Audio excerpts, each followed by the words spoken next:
오늘을 함께하며 여러분의 내일을 응원합니다. 성공을 부르는 좋은 습관, 성공예감 이대호입니다. 성공예감 이대호입니다. 2부가 시작됐습니다. 성공예감 이대호입니다. 10시 5분엔 2부가 여러분을 찾아갑니다. 경제상식 퀴즈. 정답과 함께 말이죠. 정답 알려드려야죠. 도루묵이었습니다. 도루묵. 묵이 아니고 생선 이름. 특히 요즘에 어획량이 줄어들어서 여러분들께 좀 알려드리려고. 근데 또 제철이라고 해가지고요. 도루묵 좀 먹어봐야 되는데 1335님이 철 지나면 알이 고무 씹는 것 같아요. 제철에 먹어야 되는구나. 그리고 7095님은 돌아가신 친정아버지께서 항상 도로매기 사온나라고 하셨는데 오늘 문득 아버지가 생각납니다. 라고 또 사연을 보내주셨고요. 8180님은 아이가 수능시험을 쳤는데 도루묵이 되지 않게 끝까지 최선을 다하겠습니다. 라고 보내주셨고요. 8021님도 오늘은 휴가 내고 아들 데리고 대학 논술고사 보러 가려고 준비 중입니다. 수능을 망쳐서 아쉬움이 큰데 논술고사에서는 꼭 좋은 결과 있길 바라는 마음입니다. 라고 또 오늘 하루 또 잘 되시길 바라겠습니다. 또 사연 보내주셔서 너무나 감사드리고요.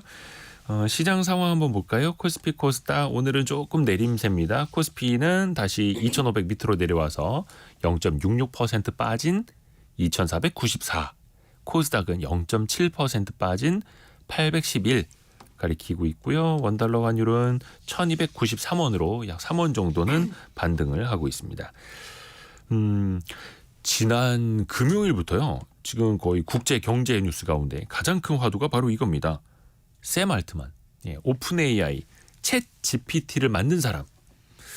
샘 알트먼이 갑작스럽게 이사회에서 해임이 돼버려서 이 사람이 지금 어디로 가는 거냐. 전 세계가 그 동향을 주시하고 있는데요. 인공지능 기술을 거의 이제 좌우하다시피 하는 아주 중요한 인물이어서 우리도 또 이야기를 계속해서 체크해 봐야죠. 오늘 이야기는 서울경제신문의 송일아 기자와 함께합니다. 안녕하세요. 네, 안녕하세요. 원래 이제 실리콘밸리 쪽 취재를 송일아 네네. 기자가 많이 했었는데 오늘은 아예 자기가 차렸던 회사에서 쫓겨난 사람들까지 모아서 이야기해 주신다면서요. 네. 우선은 오픈 AI부터 체크를 해볼게요. 여기서 도대체 어떤 일이 있었던 겁니까? 내부에서. 굉장히 큰 이슈가 지금도 되고 있죠. 네. 시작은 미국 시간으로 17일 금요일이었어요. 그래서 오픈 AI라는 회사가 이제 블로그를 통해서 이사회에 긴급 성명을 발표를 했는데요. 비영리 단체인 오픈 AI 이사회는 이날부로 샘 알트만이 CEO직을 사임하고 또 이사회에서도 물러난다는 내용이었어요. 또 그 즉시 미라 무라티 이제 최고 기술 책임자가 임시 CEO를 맡게 된다고 발표를 한 건데요. 그 이유에 대해서는 뭐 공식적으로는 이사회와의 소통이 일관되지 못했다. 솔직하지 못했다.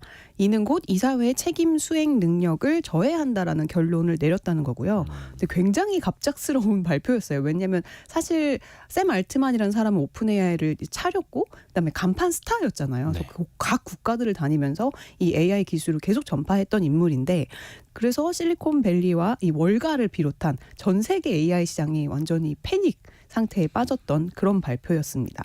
한국 시간으로는 토요일 오전에 이제 이 뉴스가 나왔는데 자다가 깨가지고 깜짝 놀랐다. 이게 그러니까. 무슨 날벼락이야. 약간 이런 우리가 느낌이. 예. 솔직히 말하면 지구 반대편에서 스타트업을 만든 사람의 인사 동향 하나를 지구 반대편에서 속보로 받아보고 막 주말에 이게 무슨 난리야 막 이랬고. 근데 샘 알트먼 본인도 이게 몰랐던 일입니까? 네, 그랬던 것 같아요. 적어도 겉으로 보기에는 그 전날까지 오픈 AI는 아무런 문제가 없이 잘 돌아가는 것처럼 보였거든요. 특히 이 샘 알트만 CEO는 지난주에 이 미국 샌프란시스코에서 열렸던 에이펙 CEO 서밋에 연사로 참여할 정도로 굉장히 바쁜 일정을 소화를 했고요. 네. 그 전주에는 또 AI 업계에 굉장히 큰 반향을 불러일으켰던 이 자체 개발자 행사인 오픈 AI 대부데이에서 이 행사를 전체적으로 다 주도를 하면서 본인이 수장으로서 이제 왕성한 활동을 하는 거를 계속 보여줬단 말이죠. 특히 이 행사에서 발표했던 이 GPTS라고 불리는 이 새로운 모델은 이제 수많은 AI 스타트업들에게는 정말 비즈니스 자체를 완전히 무력화시킬 만큼 굉장히 강력한 그런 성능을 가진 서비스였어요. 그냥 오픈 AI 챗 GPT가 모든 거 다 해버리는. 그렇죠. 너 다 해먹어. 약간 이런 류의 서비스여가지고 이런 행사를 진두지휘한 이제 기업의 CEO에 해임한다고? 이게 정말 가능한 일이야? 말이 돼? 이런 이제 반응들이 많았고요. 모두가 너무너무 급작스러워서 당황할 수밖에 없었고 이제 본인 자신도 당일까지 몰랐다는 게 지금 정설입니다. 이제 금요일 낮인 이제 현지 시간으로 금요일 낮인 12시에 이제 공동 창업자인 일리아 슈츠케버가 이 알트만에게 문자를 보내서 우리 회의할 거니까 화상 회의에 접속해 이렇게 얘기를 했고 그 자리에서 CEO로서 너는 해고야 이렇게 발언을 했다고 해요.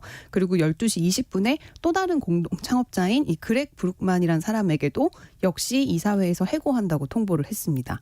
당시 이 그렉 브룩만이라는 사람이 이제 X죠. 그러니까 예전 트위터에 도대체 이게 무슨 일이냐. 그러니까 샘과 나는 정말 슬픔을 감출 수 없다. 이런 글을 남겨서 진짜 일을 주도했던 이사회 그 보드 멤버들 말고는 아무도 경영진까지 전혀 몰랐던 굉장히 불투명하고 비밀리에 이루어졌던 그런 의사결정이라는 얘기가 돌고 있습니다. 물론 이사회 결정이 다수결로 이루어질 수 있으니까 6명이서 그중에 2명을 내보낸 꼴인데 근데 그게 그냥 일반 이사나 사회이사도 아니고 의장과 CEO였단 말이죠. 그렇죠. 이 정도면 이거 이사회에 어떤 뭐 반란이 일어난 것 아니냐 또 이렇게도 보는 목소리 있잖아요. 네, 그래서 이제 경영진 중에서는 이 임시 CEO직으로 지목된 이 미라무라티 CTO만 단 하루 전에 이 사실을 알았대요. 근데 미라무라티는 이사회 멤버가 아니에요. 그렇기 때문에 이분은 이제 의사결정에 개입할 수 없는 이제 인물이었을 거고요. 네. 오픈 AI 이사회는 샘 알트만을 비롯해서 총 6명이거든요. 이 중에 공동 창업자는 5명이에요. 그러니까 이 중에 일리아 슈츠케버라는 이 최고 사이언티스트가 다른 이사회 멤버들을 포섭을 해서 쿠데타를 일으켰다는 게 정설입니다. 사실 이 슈츠케버라는 인물도 이 샘 알트만의 해임 발표를 한 직후에 이제 오픈 AI 직원들과 가진 간담회에서 이번 해고가 쿠데타냐 이런 질문이 나왔어요. 근데 본인은 동의하지 않지만 그렇게 불러도 된다 이렇게 답변을 해서 사실상 굉장히 정말 이사회의 그 몇 명의 뜻을 모아갖고 이루어진 신속하게 또 굉장히 비밀리에 이루어진 의사결정이었다라고 보시면 될 것 같아요. 막 축출이라는 표현도 언론에서 쓰기도 하고요. 그러면 일단 오픈 AI 챗 GPT를 만든 사람을 하루아침에 이제 내친 건데 아니 얼마나 위중한 상황이었길래 얼마나 심대한 문제가 있었길래 그럴까 이유를 살펴봐야죠. 맞아요. 뭐 굉장히 여러 가지 설들이 나오고 있어요. 뭐 사생활 문제부터 시작해서 뭐 재무, 보안, 뭐 비전, 전략, 뭐 온갖 루머가 돌고 있지만 다 추측인데요. 일단. 네, 다 현재까지 가장 근거 있는 이제 소문은 인공지능의 미래에 대한 우려의 정도가 이 사진 내부에서 달랐다는 거예요. 그래서 이 사진의 구성은 아까 말씀드렸다시피 3명의 사내 임원 이 알트만, 그다음에 브룩만, 이 슈츠케버 이 3명과 또 3명의 사회 이사로 구성이 돼 있는데요. 이들의 목표는 이제 연구를 통해서 우리가 인류에 해를 끼치지 않는 이 일반 인공지능이라고 불리는 AGI를 만드는 거예요. 사실 이 샘 알트만의 경우도 오픈 AI의 목표는 AGI라고 여러 번 강조를 했었는데요. 하지만 최근에 이제 상업화가 많이 됐죠. 돈도 많이 벌었고, 그다음에 인공지능의 위험성 또 발전 속도에 대해서 이 팀 내부적으로 그리고 다른 이사회 멤버들과도 약간의 마찰이 존재를 했고, 근데 이 알트만은 빠르게 아무래도 가장 이제 최전선에 있다 보니 상업화와 빠른 발전에 좀 주력을 했다고 해요. 그래서 이런 행동에 공동 창업자이자 이 최고 과학자를 맡고 있는 일리아 슈츠케버가 반했다.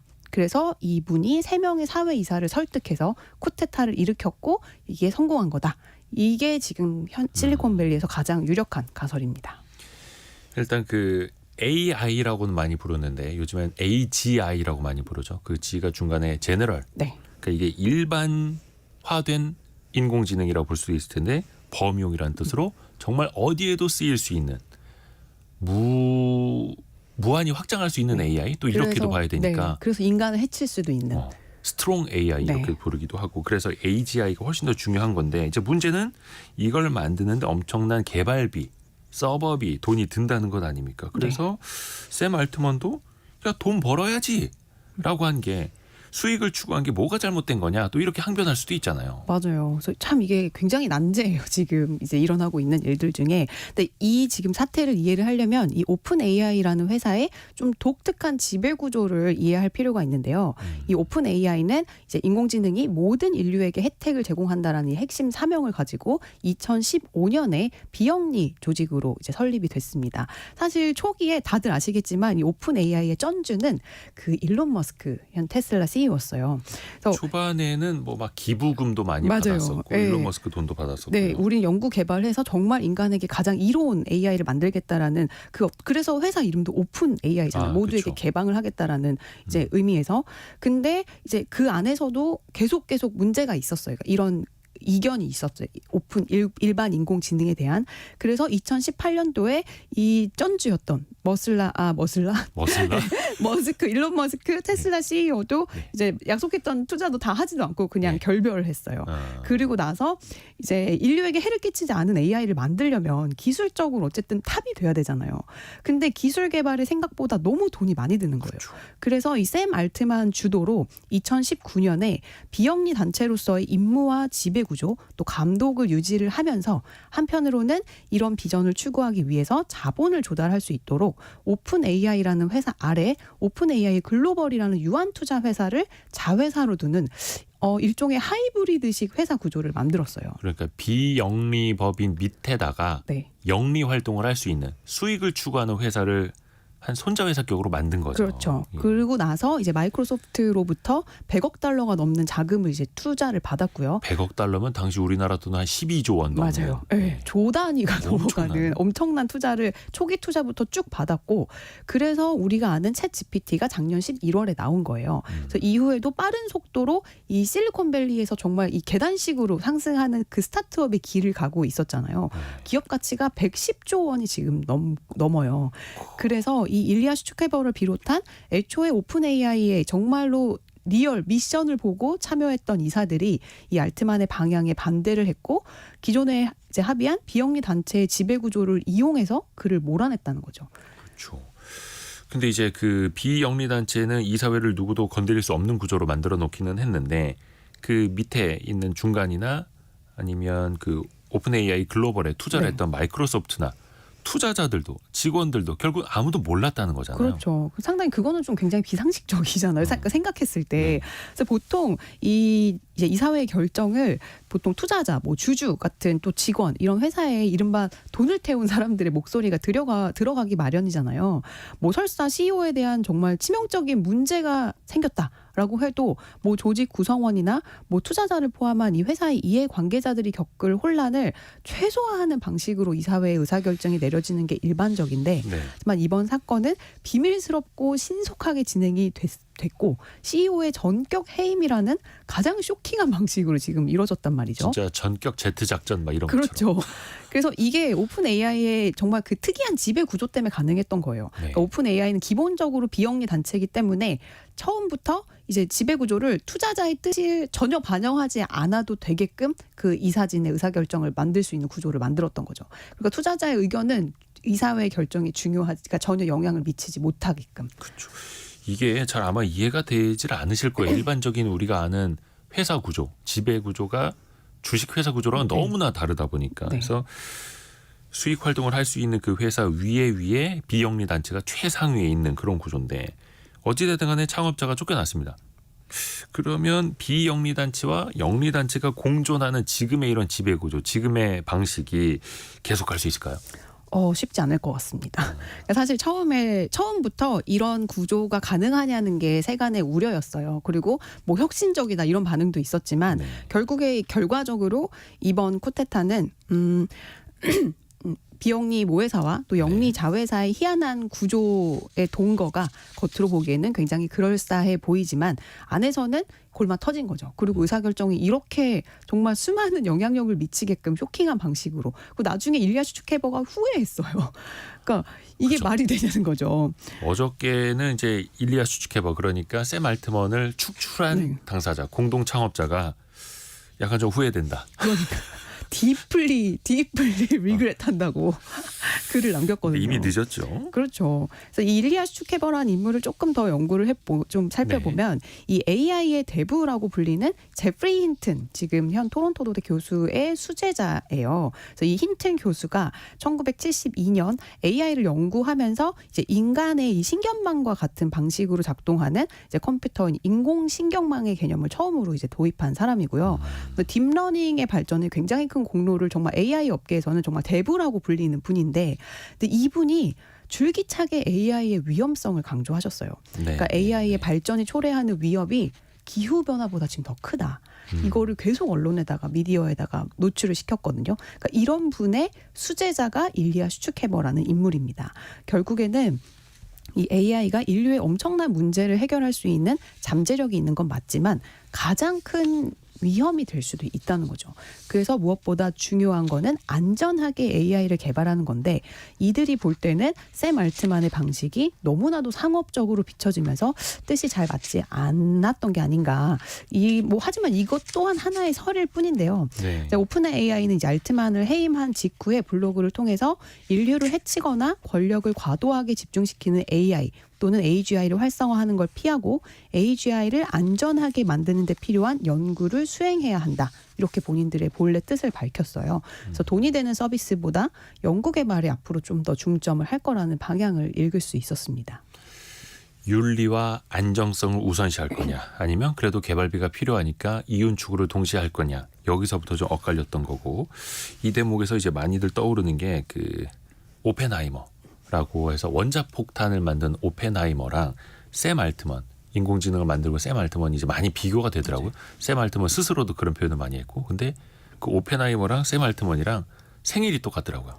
4월 22일 같은 날에 태어나서 뭔가 평행 이론이 있긴 한데, 소름. 예, 하여튼 뭐 좋은 방향으로만 쓰였으면 좋겠습니다. 일단 샘 알트먼이 그럼 이제 어디로 가느냐? 마이크로소프트로 가서 무슨 뭐 첨단 AI 연구소를 맡을 거다, 이런 보도들 나왔잖아요. 네, 맞습니다. 이제 첫 번째 날에는 과연 샘 알트만은 왜 해임됐냐? 네. 요 뉴스가 도배를 했다면, 그 다음 날부터는 샘 알트만은 그래서 넥스트 스텝이 무엇이냐? 어디 가느냐? 네. 그래서 현재까지의 버전으로는 이제 샘 알트만은 마이크로소프트에서 새롭게 둥지를 틀 것으로 보여요. 그래서 알트만의 전격 해임 이후의 상황이 굉장히 긴박하게 돌아갔는데, 먼저 직원들이 엄청나게 동요를 했어요.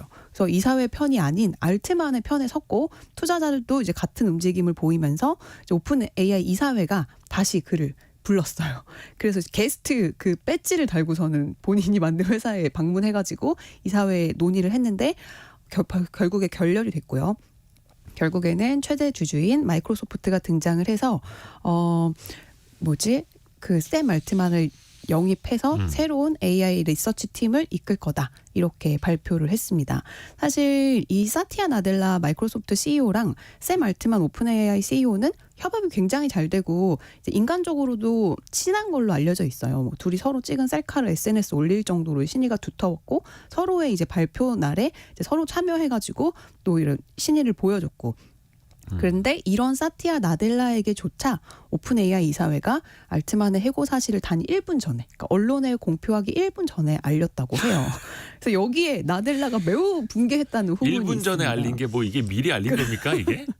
그래서 결국에는 이제 사티아 나델라는 다른 투자자들과 함께 오픈 AI 이사회에 샘 알트만을 복귀를 시켜라, 강력하게 지지를 했는데, 이 의사결정 결렬이 되면서 그래? 그럼 다 우리 회사로 와. 이렇게 된 거죠. 그래서 쿠데타가 일어난 지 3일 만에 사티아 나델라 마이크로소프트 CEO가 샘 알트만과 그렉 브룩만을 MS로 전격 영입했습니다. 그래서 이들은 새롭게 꾸려진 AI 리서치 팀을 이끌 거라고 발표를 했고요. 이런 소식이 전해지면서 마이크로소프트 주가가 정말 수직 상승했죠. 많이 그래서 올랐죠? 네, 어제 간밤에는 좀 떨어졌는데 네. 이 발표가 있던 날 2점 몇 프로 올라가지고 최고가를 경신을 했습니다. 일단 샘 알트먼도 사티아 나델라와 이야기 나눴던 걸 본인의 그 X 계정에다 올리기도 했었고, 근데 최근에 보니까 오픈 AI로 다시 복귀할 수도 있다, 뭐 논의 중이다, 이런 네. 얘기 나오던데요? 맞아요. 왜냐하면 오픈 AI 직원들이 이제 샘 알트만이랑 나가면. 그렉 브룩만 나가고 다시 돌아오지 않고 이 이사회에 전부 다 해임하지 않으면은 우리도 다 나가겠다.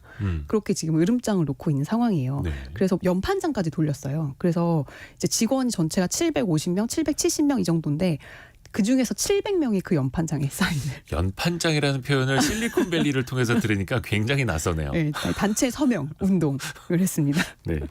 아하. 그렇게 해서 어찌되든 간에 직원들은 샘 알트만 나가면 나도 나갈래. 네. 지금 이렇게 하고 있는 거고 일단 최종 승자는 마이크로소프트가 될 것이다라는 얘기도 나와요. 그렇죠. 이미 마이크로소프트가 된 것 같아요. 그러니까 이제 IT 업계와 외신에서는 이번 사태의 최종 승자가 피 한 방울 손에 안 묻히고 무혈 입성한 이 오픈 AI를 통으로 인수한 것과 같은 효과를 누리고 있는 마이크로소프트다. 이렇게 평가를 내리고 있고요. 이렇게 큰 기업 둘이 사실 실제로 M&A를 하려면은 네. 이게 반독점 규제를 피해갈 수 없거든요. 근데 마이크로소프트는 그 반독점 이슈를 피하면서 정말 최고 경영진 샘 알트만과 아까 그 700명에 달하는 직원들까지 우르르르 다 영입할 수 있는 이 AI 업계의 천군만마를 얻은 것 같은 효과를 누릴 수 있죠.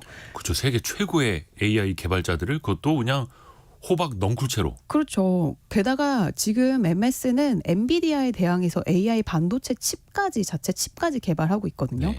그래서 지난주 출시한 AI 칩 개발 과정에서 실제 오픈 AI 인력들이 굉장히 중요한 역할을 했다고 알려지고 있어요. 그래서 이들이 넝쿨째로 이제 자사로 들어왔으니 이제 뭐 다 할 수 있지 않을까요? 물론 아직 확정이 된 건 아닙니다만. 근데 지금 뭐 오픈 AI 임직원 뭐 한 750여 명, 뭐 네. 그 중에 500명이 나간다고 했네, 600명이 나간다고 했네, 뭐 이렇게 외신 맞아요. 보도는 막 쏟아지고 있는데 그 사람들을 마이크로소프트가 한 번에 다 품을 수는 있습니까? 다 품을 수 있다고 해요. 그래서 그 어쨌든 큰 직원들이 회사니까. 그렇죠. 직원들이 이제 그 이사회의 그 연판장을 돌리면서 이거 우리의 의사결정이 관철되지 않으면은 우리는 다 같이 나갈 거고 이제 마이크로소프트에서 우리 다 받아줄 수 있다고 했다. 이렇게 지금 협박 아닌 협박을 하고 있습니다. 그 스타트업에서 흔히 쓰이는 말 중에 에크하이어라는 표현이 있거든요. 에크하이어. 네, 네. 그러니까 특정 스타트업에 다니는 창업자를 포함해서 그 해당 인재들의 능력이 너무 탐이 나는 거예요. 이 회사를 이제 이 인물들을 사고 싶은데 회사에는 크게 관심이 없어요. 그래서 인재만 영입하는 게 어려울 경우에 이 회사에 관심이 있어서 인수합병하는 것처럼 보이고 사실은 그 인재들만 뽑아가려고 하는 그런 인수합병의 방식을 에크 하이어라고 부르거든요. 이게 에퀴지션 플러스 하이어라고 맞아요. 해서 기업을 아예 그냥 통째로 인수하듯이. 네, 왜냐? 맞아요. 그 임직원들이 탐나서. 그렇죠. 그리고 나서 인수하고 난 다음에는 그 회사의 사업은 그냥 버리는. 그렇죠. 그냥 껍데기는 버리고. 그렇죠. 근데 이제 마이크로소프트의 경우 회사를 사지 않고도 인재를 그냥 통으로 영입하는 결과잖아요. 그러면 핵심 인재가 창업자부터 핵심 개발자들이 수백 명 우르르 네. 만약에 마이크로소프트로 옮겨가면 오픈 AI는 껍데기만 남을 수도 있는 거잖아요. 네, 지금 그런 우려가 굉장히 크게 나오고 있습니다. 결국에 오픈 AI는 이름만 남고 공중분해되는 게 아니냐 이런 추측이 지금 난무하고 있고요. 네. 지금 가장 심각한 문제는 고객사들의 동요예요. 그러니까 당장에 오픈 AI 홈페이지 들어가 보면 서비스 에러가 되게 많이 나고 있어요. 조금 많이 버벅대요. 네, 맞아요. 전 세계 사람들이 또 많이 쓰려고 하니까요. 그리고 이제 실제로도 샘 알트만 CEO의 해고 소식이 전해진 그 주말 이틀 사이에 100명 이상의 고객사 관계자들이 경쟁사인 구글, 뭐 아마존의 연락을 취한다든지 뭐 아니면 파트너사인 MS로 서비스 이전을 문의한 것으로 지금 알려지고 있거든요. 그리고 미란 무라티를 임시 CEO로 임명했던 이사회는 이틀 만에 또 새로운 그러니까 CEO직을 이제 구했어요. 그래서 이분은 또 트위치라는 회사의 공동 창업자였던 에멧 쉬어라는 인물인데요. 뭐 향후 30일 동안 이 알트만 해임을 둘러싼 여러 의사결정 과정을 조사하고 또 리더십 팀 개편을 추진하겠다고 밝혔는데 문제는 지금 이분도 시작도 하기 전에 사퇴 압박을 받고 있습니다. 그리고 뉴욕타임즈는 이분에 대해서 적자가 나는 기업에서 비용 절감으로 수익을 쥐어짜내는 데 능한 사람이다. 이렇게 표현을 하고 있고 또 이분은 예전에 인공지능으로 인류가 멸망할 가능성이 50%다. 그래서 개발 속도를 늦춰야 한다고 발언한 인사예요. 네. 그래서 과연 이 이사회의 결정이 옳은 것이냐라는 의혹도 나오고 있고 근데 더 재밌는 거는 이때다 싶어서 오픈 AI 인재 영입을 위한 다른 기업들의 발걸음이 굉장히 빨라지고 있다는 거예요. 아, 너네 불안하지? 우리 회사로 와. 막 이런 식으로. 그래서 제가 되게 놀랐던 거는 그 세일즈포스의 마크 베니오프 CEO가 네. 본인의 그 X 계정에 우리 AI 연구팀에 오길 원하는 오픈 AI 연구원에 대한 모든 보상을 다 제공하겠다. 특히 이 기술 기업에 외국인 근로자가 많잖아요. 근데 이분들이 비자가 다 회사에서 해주는 거란 말이에요. 그러니까 너희가 받고 있던 그 모든 리걸리한 비자를 우리가 다 연계해서 해주겠다. 이런 파격적인 제안까지 하고 있습니다. 돈뿐만 아니라 부수적인 행정적인 것까지 우리가 다 해줄 테니까 네. 우리 회사로 넘어와라. 그것도 챗 GPT를 만든 세계적인 인공지능 기술 개발자들이라면 탐나는 거죠. 탐나는 거죠. 일단 오픈 AI 입장에서는 상당히 좀 허가 찔릴 수밖에 없는데 그래서 아까 그 수축해버라는 사람도 네. 후회한다라고 했던 거고요. 맞습니다. 그 아까 마이크로소프트 이야기 나왔는데 9946님이 문제를 보내주셨습니다. 빌 게이츠가 노래를 부르는 방법은 아세요 혹시? 몰라요. 마이크로소프트하게. 네, 이런 네. 방송입니다. 이런 예, 예. 9946님 아. 고맙습니다. 자, 일단 중요한 거. 네.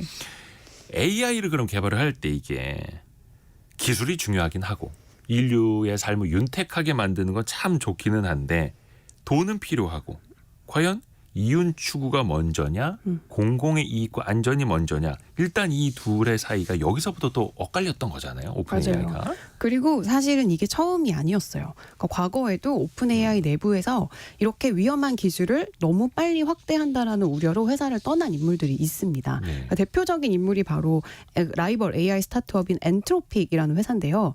이 회사는 대표인 다리오 아모데이 CEO가 2021년에 자기네들은 좀 더 안전한 AI를 개발한다는 목표로 오픈 AI에서 퇴사하고 엔트로픽을 설립한 사람들이에요. 챗 GPT와 경쟁하는 AI 챗봇 클로드를 개발했는데 이 회사에는 뭐 아마존, 구글, SK텔레콤 같은 회사들이 다 투자를 했고요. 간밤에 나온 소식은 오픈 AI 이사회가 이 엔트로픽에 접근을 해서 두 회사를 합병하자 이런 제안도 했대요. 그러니까 이렇게 상업성이냐 안전성이냐를 두고 치고 굉장히 치열한 고민들이 이루어지고 있는 거죠. 그건 과거에도 그랬고 앞으로도 아마 그럴 것 같아요. 왜냐하면 저도 얼마 전부터 챗 GPT 4.0 이제 유료 버전을 쓰기 시작을 했는데 유료 버전임에도 굉장히 막 버벅대고 막 이른바 렉이 걸리고 중간에 접속 끊기고 전 세계 사용자들이 이제 막 접속이 몰리니까 투자를 또 아마 맞아요. 오픈 AI도 그렇고 전반적으로 AI 회사들이 투자를 많이 해야 될 텐데 맞아요. 그 돈은 다 어디서 나겠습니까? 그래서 샘 알트만도 사실은 예전부터 새로운 스타트업을 차릴 거다 이런 얘기들도 있었어요. 투자를 많이 받아서. 근데 지금 그 서버나 컴퓨팅 파워가 너무 필요하기 때문에 마이크로소프트로 간 게 아니냐 또 이런 얘기도 나오고 있습니다. 또 근본적인 걸 한번 볼게요. 사실 우리나라에서는 주식회사들도 이사회 내에서 창업자, CEO를 쫓아낸다라는 게 사실 어떻게 보면 이제 꿈도 꿀 수 없는 감히 회장님에게 대들어 막 이런 것 아닙니까? 근데 미국에서는 그게 또 가능했다라는 거죠. 네, 그래서 미국이 뭐 선진국이다 이런 평가들도 나오는데 이번에 나온 모든 결정을 보면 뭐 신념이 분명했던 플레이어들, 공동 창업자들 간에 자신에게 허용된 권한과 그 지배 구조 하에서 일으킨 상식적인 일이라는 거예요. 그러니까 그게 의사결정. 이사회다. 네. 그게 정말 이게 아름다운 결론이라고까지는 못해도 오픈 AI는 뭐 당초 미션대로 작은 비영리 단체로 남을 거고 마이크로소프트는 샘 알트만이라는 날개를 달고 뭐 영리 법인으로서 수많은 돈을 벌게 될 거니 아무리 황당한 드라마라고 해도 이 정도의 시나리오가 나올 수 있는 곳은 결국 실리콘밸리뿐 아니겠냐 이런 분석이 나오고 있습니다. 그러면 일단 구조적으로 원래 이사회는 그런 결정을 할 수 있는 조직이고 절차적으로는 뭐 문제가 없었다.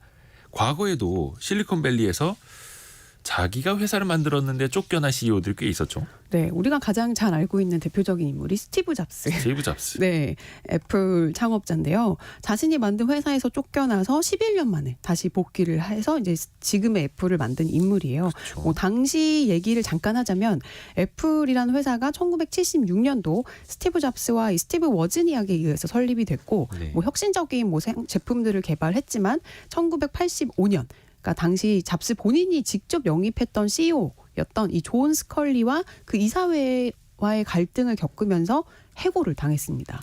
본인이 영입한 사람한테 본인이 해고를 당한. 네, 맞아요. 그때 당시에 잡스는 이 그래픽 사용자 인터페이스를 갖춘 최초의 컴퓨터 리사라는 컴퓨터와 후속 프로젝트인 매킨토시라는 두 신제품을 개발을 했는데 이게 판매가 신통치가 않았대요. 당시 뭐 IBM의 아성을 무너뜨릴 정도는 아니어서 그 원인과 대책을 두고 경영진과 충돌을 했고 이사회가 창업자인 잡스가 아닌 존 스컬리 손을 들어준 거죠. 그래서 쫓겨났어요. 우리나라에서는 상상하기 힘든 거죠. 네. 내가 데려왔는데 야 네가 나를 해고한다고? 이게 우리나라에서는 맞아요. 안 통하는데 미국에서는 또 그게 어떻게 보면 그때부터 상식적이었던 거고. 그러면 스티브 잡스는 다시 어떻게 들어왔던 겁니까? 그때 잡스가 이제 해고가 되고 나서 새로운 스타트업 넥스트라는 스타트업을 차렸어요. 네. 그러니까 그래서 고급 컴퓨터를 생산하는 이제 기업이었는데 하지만 역시 바라던 성공을 거두지 못하고 이 회사가 1996년도에 애플에 매각이 됩니다. 그렇게 이제 다시 애플로 이제 본인이 차린 회사가 인수가 되면서 돌아온 거예요. 근데 이 타이밍이 좋았던 게 그 애플로 돌아온 97년이 애플에서는 최악의 재무분기를 보내고 있던 상황이었거든요. 그래서 잡스가 이사회를 설득을 해서 자신을 임시 CEO로 임명을 하고 당시 CEO를 해고를 하도록 설득을 했고요. 그래서 이 애플 이사회가 이를 받아들인 거예요. 그리고 나서 이 애플 사업이 이제 턴어라운드 되면 잘 되기 시작했고 1년 만에 임시라는 딱지를 떼고 이제 지금의 애플이 만들어지게 된 거죠. 아하. 그래서 잡스가 애플에서 해고당한 이 사건을 두고 본인이 성공이라는 중압감에서 벗어나서 최고의 창의력을 발휘할 수 있었던 내 인생 최고의 사건이었다. 이렇게 회고를 하기도 했어요. 오히려 본인이 애플에서 해고당했던 네. 게 최고의 사건이었다. 역설적이기도 하네요. 네네. 그러면 오픈 AI도 그렇고 당시 애플 이사회도 그렇고 창업주를 쫓아냈는데 오픈 AI는 지금 후회를 좀 하고 있다라고 네. 슈스케버가 직접 밝히기도 했었고요. 애플도 11년 만에 다시 잡스를 불러들였고 그러면 당시의 결정이 잘못됐던 거다. 또 이렇게 볼 수 있을까요? 결과론적으로는 그런데 당시에는 제가 생각했을 때는 최선의 결정이 아니었나라는 이제 생각이 드는데 이 스티브 잡스 해고를 주도했던 이 존 스컬리 당시 애플 CEO는 이제 나중에 본인이 생각할 때 역사상 가장 훌륭한 CEO는 스티브 잡스다 이런 발언을 하기도 했어요. 근데 이제 본인 당시에는 이제 잡스가 비전가로서 이런 잠재력을 갖고 있는 걸 인지하지 못했고 당시에 그 합리적인 의사결정을 내릴 수밖에 없었다라고 회고를 해서 참 이사회의 결정을 나무랄 수도 없는 거고 그냥 다수결로 의해서 모두의 뜻대로 내보낸 건데 그게 어려운 것 같아요. 판단이 어떻게 해야 돼요? 뭐 그때는 틀렸고 지금은 맞았다 뭐 이럴 수도 있는 거고. 하지만 당시에는 그게 또 최선의 결정이라고 이사회 멤버들이 이사들이 머리를 맞대고 그것도 다수결로 민주적으로 결정을 한 걸 테고요. 네. 그렇게 돌아가는 구조인 거니까요. 그러면 스티브 잡스가 가장 대표적인 사례이긴 하고 샘 알트만이 다시 오픈 AI로 복귀를 할지 말지는 모르겠습니다만 자신이 만든 회사에서 쫓겨났다가 다시 복귀한 사례가 또 있나요? 네. 생각보다 많더라고요. 많아요? 네. 두 번째는 이 잭 도시 트위터 창업자, 그러니까 현 X의 창업자 또 꼽을 트위터 수. 창업자 네. 잭 도시. 네, 이분도 2006년에 첫 번째 이제 트위터를 날린 사람이자 초창기에 여러 이제 공동 창업자들과 함께 회사를 이끌었던 이 선구자였는데요. 2008년도 대선 직전에 이게 굉장히 서버가 불안정했대요. 그 신성 스타트업으로 직원 수십 명밖에 안 됐는데 뭐 계속 서버가 다운되고 직원 관리도 잘 못하고 본인도 맨날 회사에 안 나오고 이분 굉장히 특이한 인물로 알려져 있거든요. 맨날 어디 취미 생활한다고 연락 안 되고. 약간 자유로운 영혼. 네, 약간 자유로운 영혼. 같이 일하기 힘든 사람. 맞아요. 그래서 이분도 실제로 공동 창업자를 내보내기도 했고, 그리고 내보낸 다음에 자기가 또 다른 공동 창업자에 의해서 이제 축출이 됐습니다. 아이고야. 네, 그리고 나서 이제 한참 이제 본인은 또 다른 스타트업을 또 차렸어요. 그래서 퇴진 이후에 문제는 트위터가 강력한 리더십을 갖고 있었던 잭 도시를 다시 원했고 주가가 반토막이 났던 2015년도에 그러니까 7년 만에 다시 컴백을 합니다. 축출된 지 7년 만에 다시 CEO를 복귀를 했고 흥미로운 거는 2021년도에 잭 도시는 자기가 맡고 있던 또 다른 회사인 이제 스퀘어에 집중하고 싶다고 스스로 트위터 자리에서 물러나는 셀프 해고를 하면서 이제 지금은 완전히 결별을 한 상황이에요. 그리고 나서 일론 머스크가 트위터를 인수하는 과정에서도 이제 일론 머스크를 지지하는 이 창업자의 모습을 보이기도 했습니다. 트위터 창업자도 한 번은 쫓겨났었고 또 복귀를 했고 이제는 또 다른 사업하려고 스스로 내려오기도 했었고 그리고 또 우리가 익히 알고 있는 일론 머스크도 이사회에서 쫓겨난 적이 있다고요. 맞아요. 일론 머스크도 페이팔에서 쫓겨난 것도 굉장히 유명한 사례잖아요. 그 온라인 결제 네, 업체죠. 온라인 결제 업체 지금 뭐 미국에서는 굉장히 돈 송금하고 받고 이런 거 할 때 페이팔을 굉장히 네. 많이 이용하고 있는데 이 글로벌 결제 서비스 기업 페이팔의 여러 공동 창업자 중에 한 명이 일론 머스크였는데요. 사실은 일론 머스크가 페이팔을 창업한 건 아니에요. 그러니까 합병을 해서 이제 거기에 공동 창업자로 갖고 CEO로 올라간 인물인데요. 닷컴 버블이 한창일 때 X닷컴이라는 온라인 결제 서비스를 이제 차렸어요. 머스크가 처음에. 근데 그 경쟁사가 페이팔이라는 서비스를 운영하고 있던 컴피니티라는 회사였어요.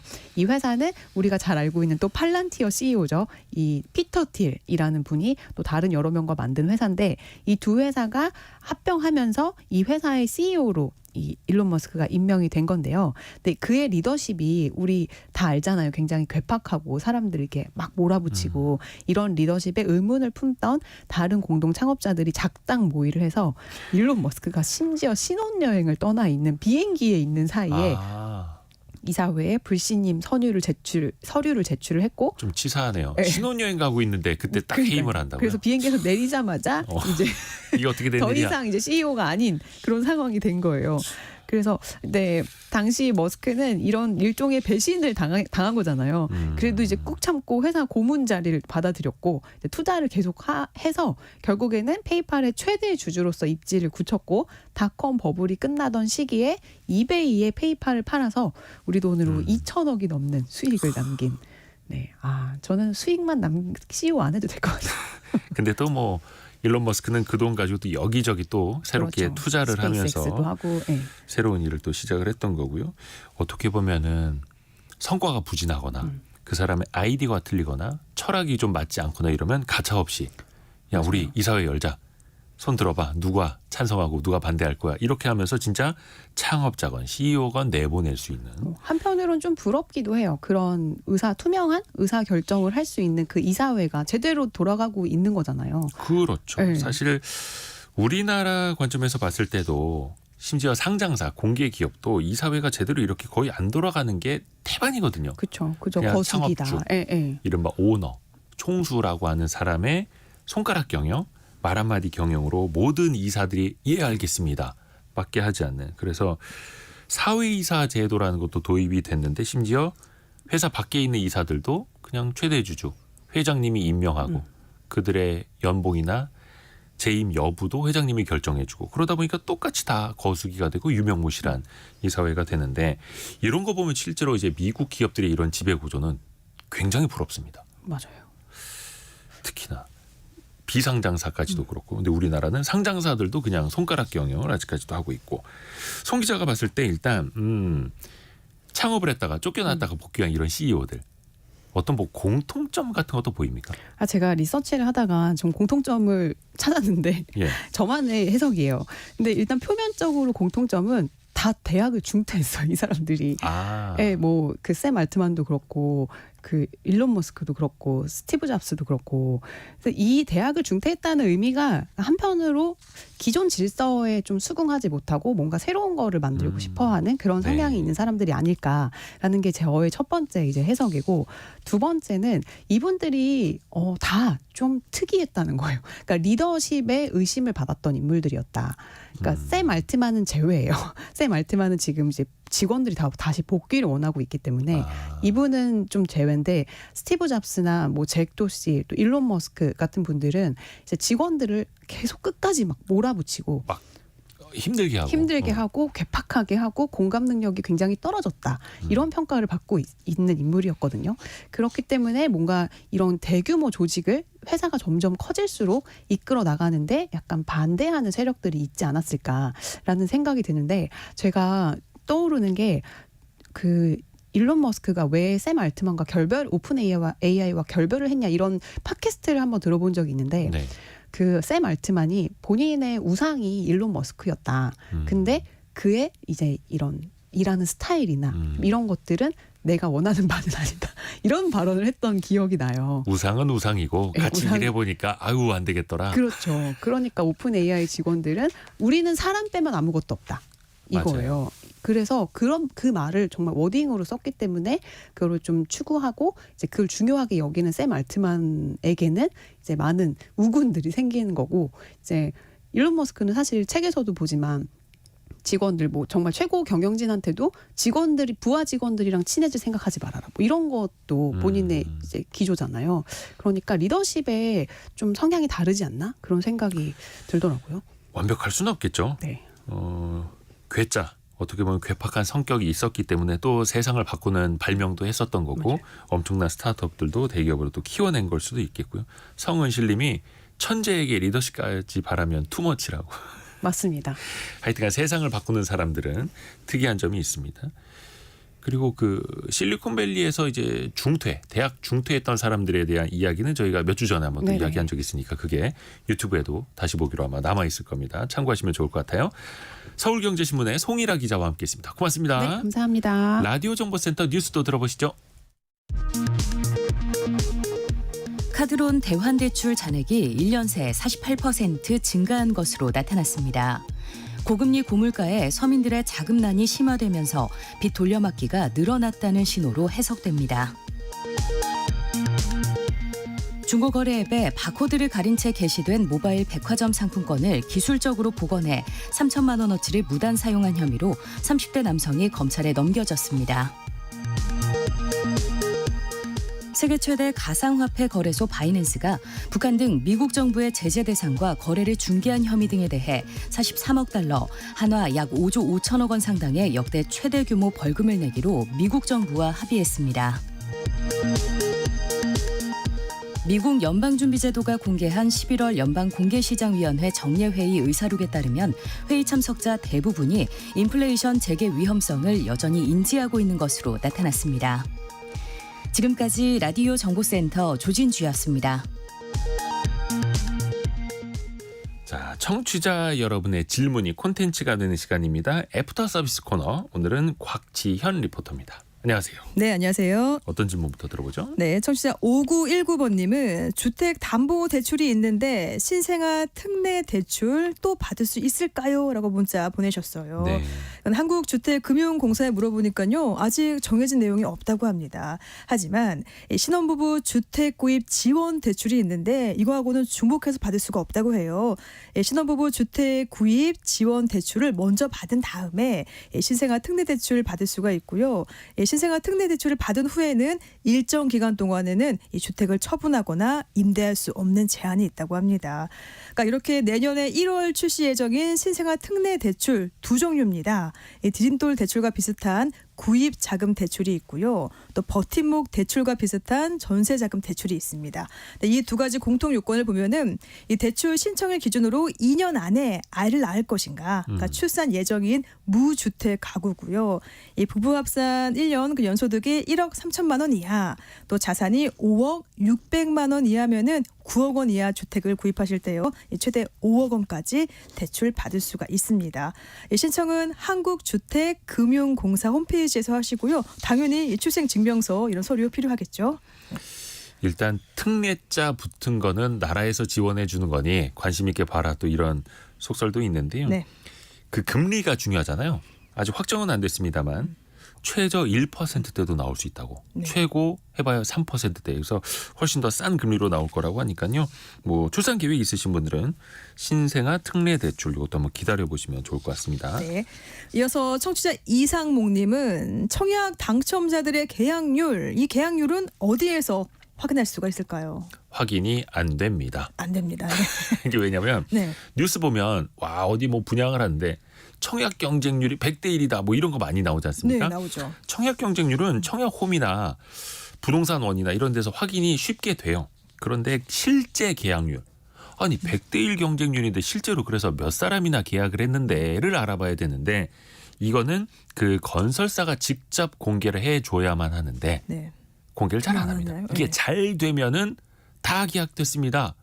완판이 됐습니다. 이렇게 막 보도자료 내는데 하지만 네. 약간 조금 계약률이 떨어지면 그냥 쉬쉬하게 되죠. 그래서 계약률을 공개하도록 해야 된다. 이거 의무적으로 공개시키자라는 이야기가 사실 거의 한 10년 전부터 계속 나왔어요. 네. 근데 이 법을 왜 못 고친지 모르겠습니다. 최근에도 보니까 올해 초에도 어떤 국회의원이 새로운 그 의무화 법안을 발의를 했던데요. 네. 뭐 근데 이번 국회 거의 또 끝났죠. 내년 4월에 또 총선이니까요. 네. 해서 이 실제 계약률이 또 공개되기를 또 제도가 개편되기를 또 바라봅니다. 네. 이어서 청취자 김문희님, 국가가 운영하는 복권 그리고 사적으로 운영되는 복권이 있나요?라고 질문 보내셨는데요. 우선은 우리나라에서는 대한민국에서는 복권은 국가 사업이죠. 그래서 허가받지 않고 복권 판매하면은 네. 발매하고 판매하면은 이건 불법입니다. 그러니까 이 복권위원회 외에 이 개인이라든지 회사가 복권을 만들어서 판매할 수가 없고요. 이 복권위원회의 위탁을 받은 사업자가 아니면은 이 복권을 발행하는 거는 불법이라고 보시면 됩니다. 그러니까 이를 어기면은 당연히 처벌받겠죠. 네. 바로 복표 발행죄로 처벌받습니다. 이때 복표는 금전의 재물을 받고 파는 번호표를 말하고요. 그러니까 불법으로 복표를 발매한 사람은요. 그 5년 이하의 징역 또는 3천만 원 이하의 벌금을 내야 되고요. 또 이때 복표 발매를 중간에서 중개한 사람은 3년 이하의 징역 또는 2천만 원 이하의 벌금에 처합니다. 네. 다음 질문은요. 네, 4451번님은 공매도 금지라고 하는데 업텐룰 예외 공매도가 있던데 아니 이것도 불법 아닌가요? 라고 질문 보내셨네요. 이게 업틱 룰이라는 것부터 설명을 해드려야 될 텐데요. 네. 직전에 체결된 가격보다 한 호가 높이 공매도를 해야 된다라는 겁니다. 그러니까 사실상 만약에 공매도를 하면서 시장가로 밀어버린다. 그럼 물량을 많이 쏟아냈을 때 막 주가가 무너질 수 있잖아요. 그렇죠. 그래서 그렇게 하면 좀 시장을 어지럽힐 수 있으니 직전 체결가가 만약에 10,000원이다. 그러면 공매도는 11,100원. 그 위로 매도 주문을 쌓아놔야 해라고 규칙을 해놓은 거죠. 네. 이게 의무인데 사실 그 유동성 공급자라고 있습니다. 예를 들면은 펀드 같은 거 운영을 할 때 특히 상장지수 펀드 ETF나 ELW나 ETN 같은 거 운영을 할 때 중간에 매도 매수 호가를 제시를 해줘야 됩니다. 왜냐하면 거래량이 많지 않으면 적당한 가격이 발견되지 않을 수 있지 않습니까? 네. 누가 100주만 사도 막 가격이 후루룩 올라가고 후루룩 내려가고 그러면 안 되니까 그래서 그 중간에 매수 호가 매도 호가를 대주는 유동성 공급자들이 필요한데 네. 그들에게는 이 업팅 룰이 예외적으로 인정이 됩니다. 네. 그렇군요. 그럼 다음 질문 보겠습니다. 3082번님이 보내셨네요. 은행 채무 그리고 보증보험 채무가 있던데 아니 둘 어떤 차이가 있는지 궁금합니다. 은행 채무는 쉽죠. 뭐 돈 빌린 거 아니면 뭐 어디 카드사 채무는 카드값 갚아야 되는 갚아야 것들이 되죠. 있고 보증보험 채무는요. 일종의 이행을 해야 하는 약속.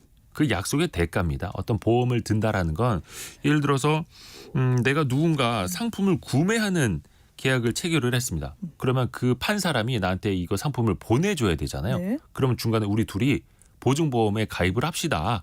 그러면 내가 만약에 당신한테 물건을 떼인다면 난 당신한테 돈을 보냈는데 누군가 이걸 이행을 해줘야 되잖아요. 네. 라고 하면서 중간에 보증보험회사가 보험료를 받고 나중에 문제가 생기면 이걸 이행을 해주는 겁니다. 근데 만약에 이거를 이행해줘야 하는 의무를 가진 사람에게 이게 바로 보증보험 채무가 되는 거죠. 알겠습니다. 자, 오늘 애프터 서비스는 곽지현 리포터와 함께했습니다. 고맙습니다. 네, 고맙습니다. 이정옥님이 문자로 게시판 아니면 콩으로 질문하셔도 됩니다라고 또 알려주셨네요. 고맙습니다. 다양한 창구로 저희가 여러분의 질문을 또 받을 수 있고요. 함께해 주신 여러분께 늘 깊이 감사드립니다. 성공예감 이대호입니다. 오늘 여기서 마치고요. 내일도 아침 9시 5분에 다시 돌아오겠습니다. 성공예감은 오늘도 여러분을 응원합니다.